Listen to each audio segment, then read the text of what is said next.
Hello and welcome back to the Dude Topics podcast. I'm Colin, and this is like season 6, episode 7.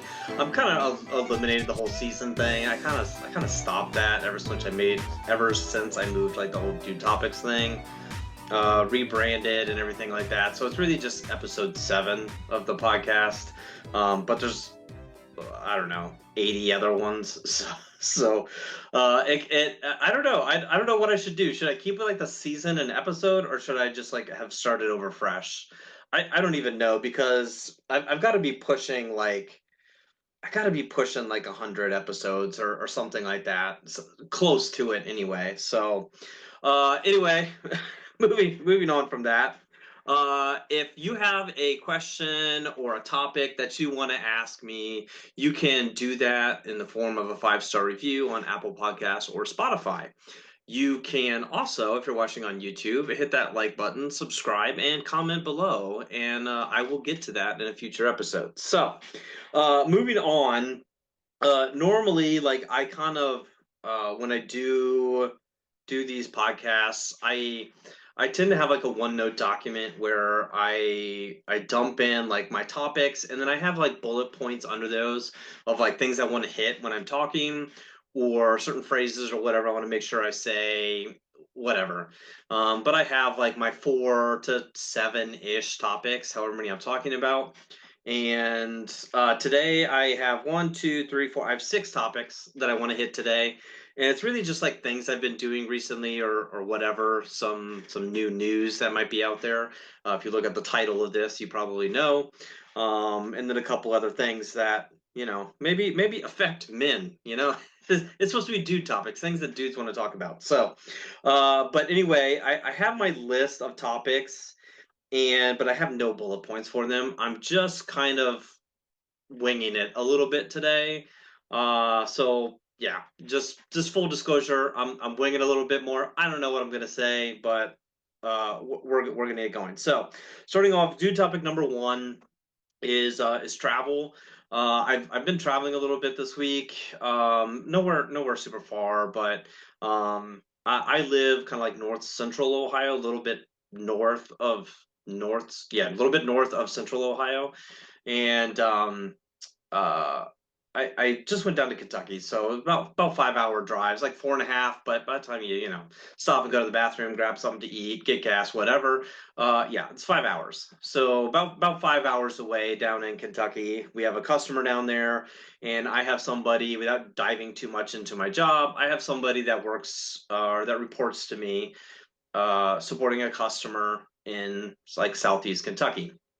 And the guy is awesome. I love him to death. They're very much like and the customer's actually really good. But man, like the driving down there, like I drive through some like towns like time has forgotten, right? Like, and the area they're in is actually pretty decent. It's not too bad. I wouldn't like vacation down there, but there's nothing wrong with it.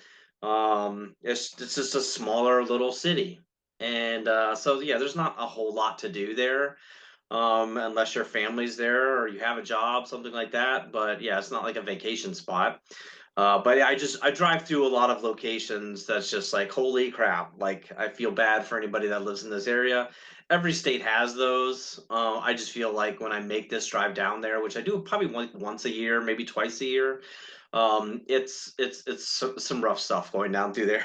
So anyway, so we had dinner with the customer last night, and like, holy dude is a talker. He's great. Again, it's a great customer. I have nothing wrong with him, but man, like, dude likes to talk, and they're unique and interesting stories. He had a unique like growing up in his life, and there's a lot of crazy stuff that happens in that area. So uh there's again nothing wrong with the guy, but man, he just likes to talk. And I really wanted to get like I drove straight there, and I hadn't even checked into like the hotel or whatever. Drove straight there, and um uh went straight to the customer site, met with them. I was there for several hours. We left there late. We went to dinner, and like by the time we get to dinner, I'm like, man, can like we just like order, eat, and go? And By the time we pay, can we go? No, it was like an hour and a half after everybody was done eating, are we like finally leaving? And so yeah, it's just I want to go back to the hotel. I want to go, like, the sooner I can go to bed, the sooner I can go home. It's kind of what I was thinking at that point. And I miss my family. I want to FaceTime my wife before bed and see my kids and things like that. And it just kind of cut me off of that. I was able to get it in, but it was like 30 seconds worth. And so yeah. Anyway, I shared all that, just like that travel experience, because I have the guy that works for me down there is in such an awesome guy.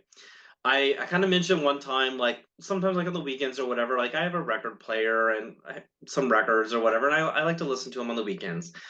Whatever, not not a big deal, or sometimes in the evenings, whatever. And he's like, hey, like I can get you a bunch of records. My dad has a bunch, and we're kind of like consolidating a lot of his stuff or whatever. So he's getting older, and they're doing construction in his house. He's trying to get rid of a lot of stuff. He's like, instead of us just like throwing them away or giving them to whoever, it's like, oh, do you want some of these? Like, otherwise I'm just gonna throw them in the trash. I'm like, yeah, like I'll take them all off your hands. He's like, okay, like I think my dad wants to just keep a handful, but I'll give you the rest. Not having a clue how much it would be, but it was hundreds. I kind of want to, like, I need to count them, because like I just got back. Like I'm kind of like taking my lunch break now. It's like 12 o'clock. I'm kind of coming back. I just got back. I rushed home this morning. And you finish up some work today. I'm just kind of like taking this time as like my lunch break to like record this. But I need to like get the records out, because they weren't in a box. It was just loose records or whatever. I mean, they're in their covers, but we just stacked them in the trunk of my rental vehicle. I need to get them out after this. I may count them real quick, but is hundreds. And I'm sure some of it is crap, like I'm never gonna touch or listen to, but just of those hundreds, like some of the ones that were on top, like I saw Michael Jackson Thriller. I saw like Hair. I saw Chicago. Neil Diamond. I mean, not a Neil Diamond fan, but obviously some of this stuff is not like trash. So I'm kind of curious to go through some of this stuff and look at it, but really excited. My record collection grew by like 20 times in about the 3 minutes that it took for me to load that from his car into my car. So yeah, really, really excited, really cool. Again, awesome guy. Like I said, some of these might be worth money. So I don't know. Although he did make me promise that if I ever sold some of these and any of them were of value, that we go halvesies. Totally understandable.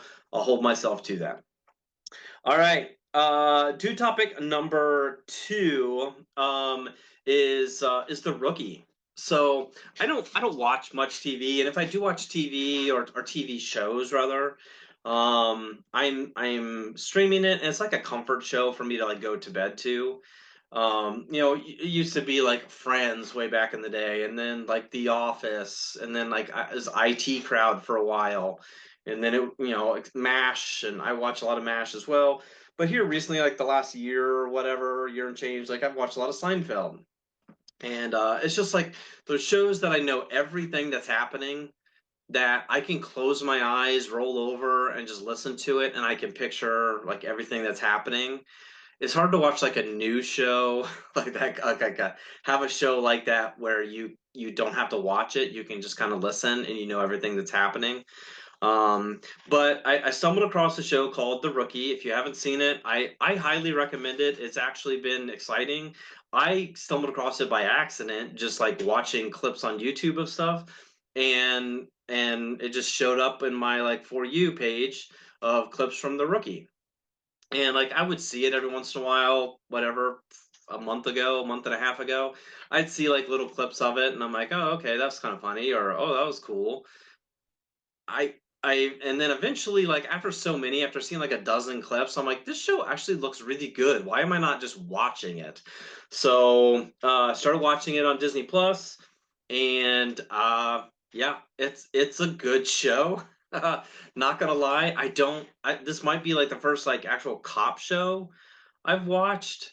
Um, I can't really think of it, like I said, it's not really up my alley. I watched like Breaking Bads and all those other stuff, but like crime stuff, like Law and Orders and Chicago PD, and I think there's like the 911 show or whatever now. But I don't I've never watched any of those. It just wasn't up my alley, and this has been.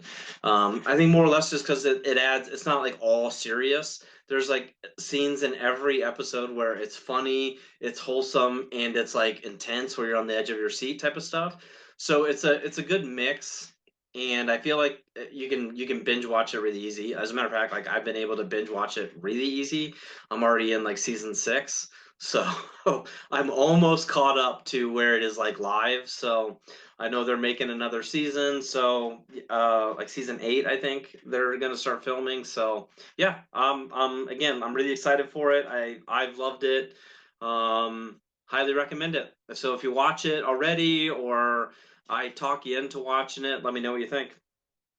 All right, dude, topic number 3, right? I'm saving my dude topic of the day for the end, so my numbering is a little off. So dude topic number 3 is the NBA draft, and is it rigged?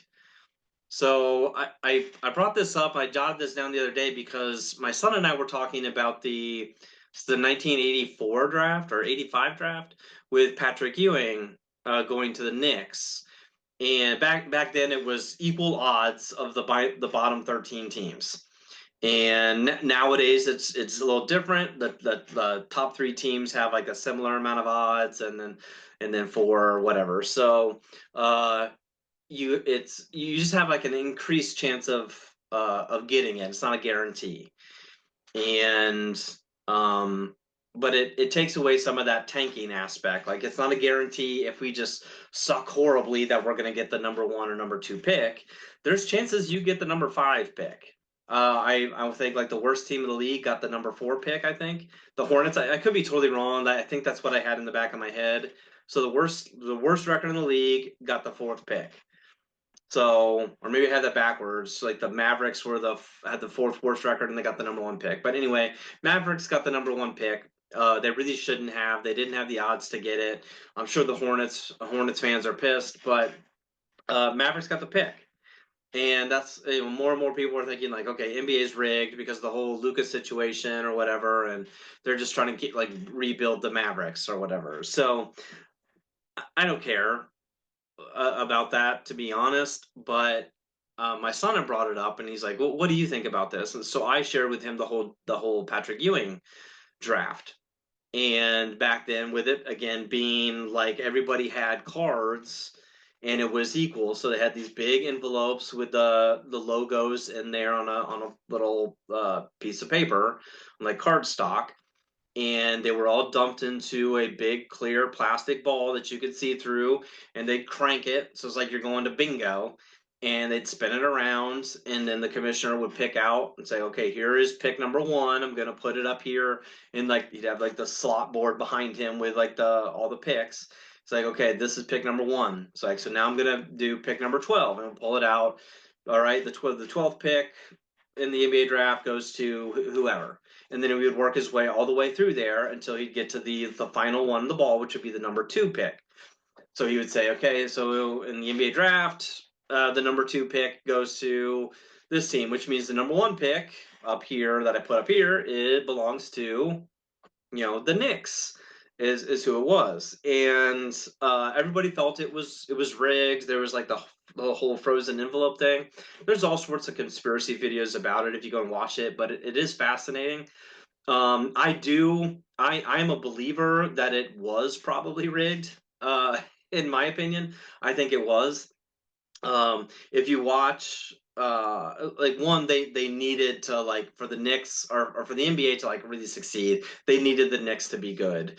And Patrick Ewing was like going to be that guy. He obviously was. They didn't get a ring out of him, but he made them, perennially in the playoffs. You just unfortunately had somebody named Michael Jordan in the East, which was not going to let him get out of the East and into the NBA Finals. So, but they definitely made some runs. They had a lot of good success, and then when they like brought in like Larry Johnson and stuff like that, they made some more runs. They had like the Allen Houston era, things like that. So, they definitely had some opportunities.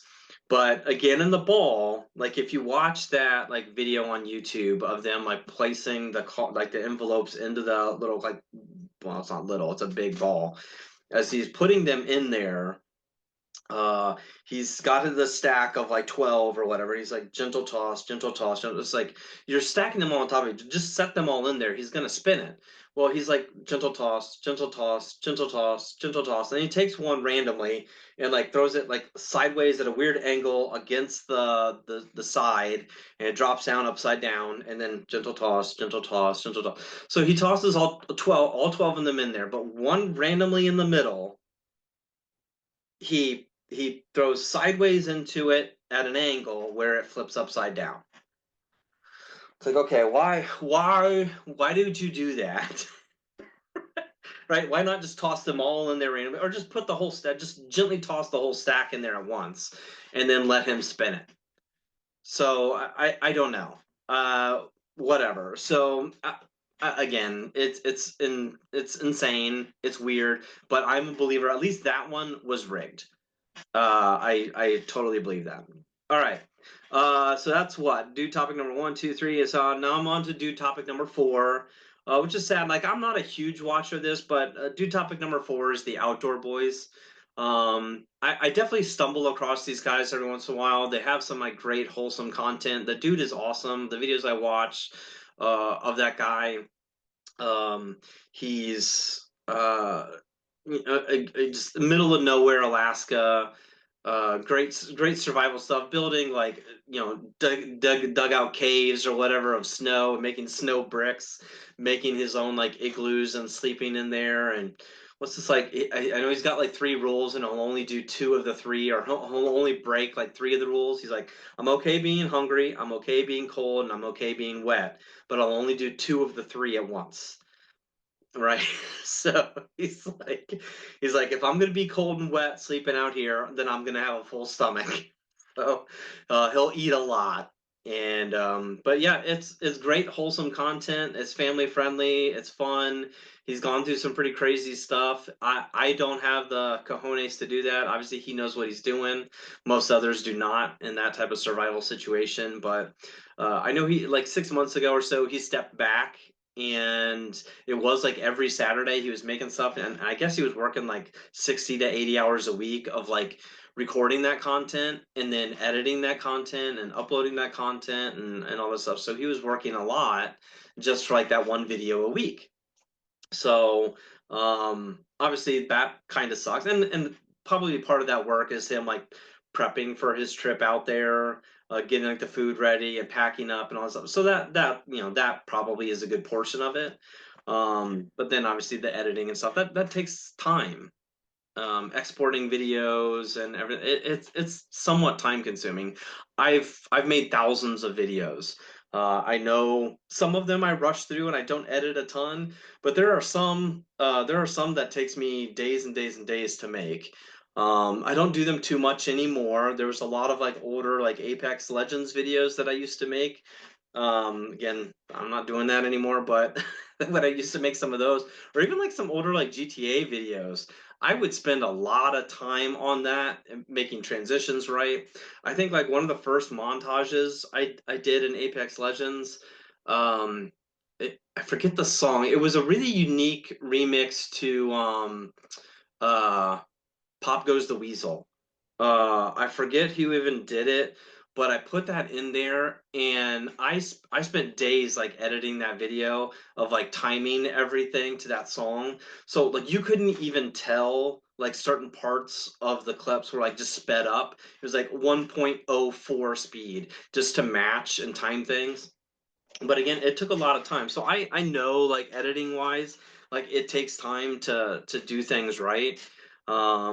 But again, shout out to those guys. I know, and I think I went off on a little tangent there, but like 6 months back, he cut back to like every other Saturday, and then yeah, he put out a video this past week, basically saying like this will be my last one for a while, and just kind of needs that time and privacy with his family.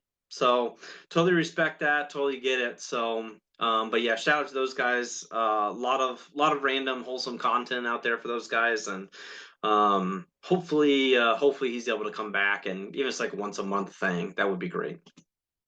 All right, do topic number 5, kind of related, of like, because I think this guy started out doing fishing videos, the Outdoor Boys. I think they started out doing fishing, and back in Alaska, he's doing a lot of like I think like carp and catfish or something like that. I don't do catfishing. To me sucks. Like I hate that. Like just sitting there just waiting. I like bass fishing. That to me is the greatest. We do have some like rainbow trout and stuff around here too. We usually don't target those. We tend to be just like bass fishermen. My whole family does. I fished a lot as a kid, like catfish and bass and everything.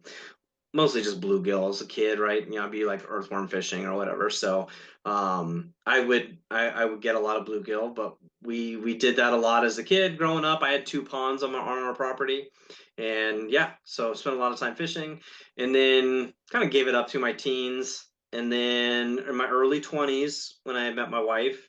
We would go fishing again, started building up like some more fishing gear and tackle and everything, and then it was stolen probably about the time I was like 24, stolen out of our garage, and really hadn't been fishing since then. Kind of upset about that. Maybe fishing like once or twice, but really like it's like nah, like it was stolen. I don't care.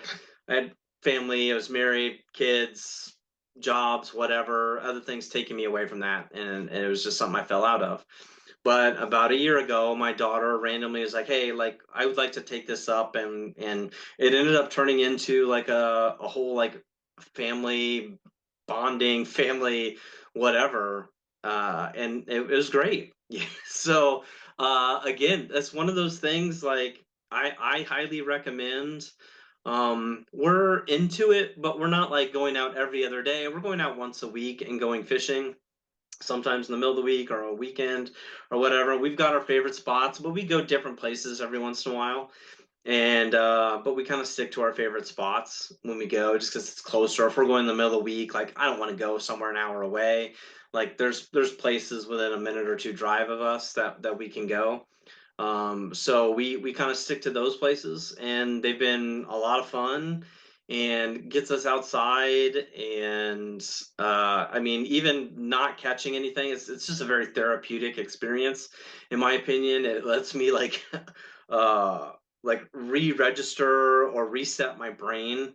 Just with like stressful work and stressful job and things like that. So it's a good like reset, like I said, very therapeutic in my opinion to get out there and do that, and just kind of being outdoor and living that type of life or whatever has been very beneficial for us. So, but again, we've had a lot of fun, been collecting a lot of gear, and we're actually in July we're going up and we're we're doing like a little fishing trip. And we're staying on a lake and we're going fishing, and I don't know. We're just excited about it. So, all right. Finally, do topic number one, two, three, four, five. Do topic number 6. Losing track of things here. So, do topic number 6 is my do topic of the day. And if you look at the title of this episode is Norm. George Wendt, rest in peace. Was a super funny actor. I wasn't a gigantic fan of Cheers. I did watch it a little bit growing up, and then my wife watches it quite on the regular, about once or twice a week. She's watching an episode or whatever. So she does watch that quite a bit. I will catch it.